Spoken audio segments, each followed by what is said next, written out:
Je veux parler de vous, mais je ne parlerai pas du problème de l'Église. Je ne suis pas le porte-parole de l'Église de parler de problèmes internes de la famille Kimbangu.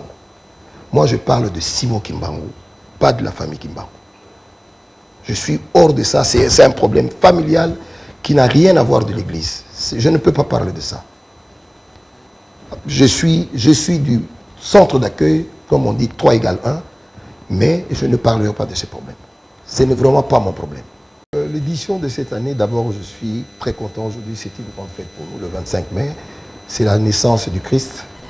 Et si on fête cette année avec une force encore, parce que le chef de l'État vient nous honorer, que Simon Kimbangu pour la conscience africaine, et ça nous a mis en joie quand on parle de notre Noël.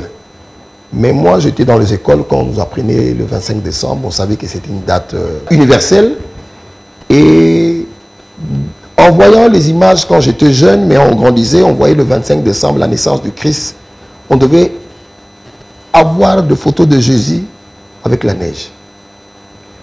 Mais malheureusement, on le voyait toujours dans un hangar, il y a des brebis. Donc ça veut dire que Jésus-Christ n'était pas né le 25 décembre.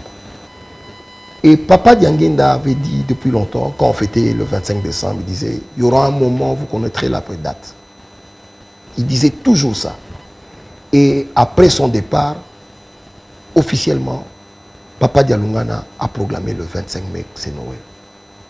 Voilà là où les dates est. Et quand on calcule toutes les dates, on trouve que le 25 mai, si même les gens discutent que le 25 mai n'est pas bon, mais vous pouvez voir que Christ est né au moment du printemps. Donc c'est le 25 mai.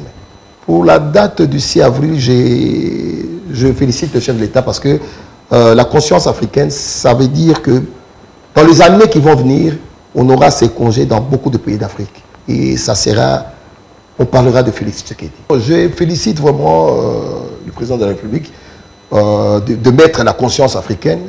Tu sais, Papa Dianguinda, il parlait Congo, Brazza, Congo, Kinshasa, Congo, Angola. Il disait ces 3 pays, c'est un. Et aujourd'hui, parce que quand aujourd'hui on voit le Bakongo parler de Makuku Matatu. Le Makuku Matatu n'est pas quand on le voit, on dit c'est les cataractes, le Kayaba fleuve. Non, non, non. Le Makuku Matatu, c'était le Congo Brazza, Congo Kinshasa et Congo Angola. Papa Dianguinda a dit, un jour, les 3 pays, ça sera un. Aujourd'hui, peut-être quand je suis en train de le dire, les gens me trouvent un peu con. Ils peuvent avoir raison, mais je vous dis que ça viendra. Et on sera un. Quand vous voyez toutes les civilisations, les gens de ces 3 pays sont de même.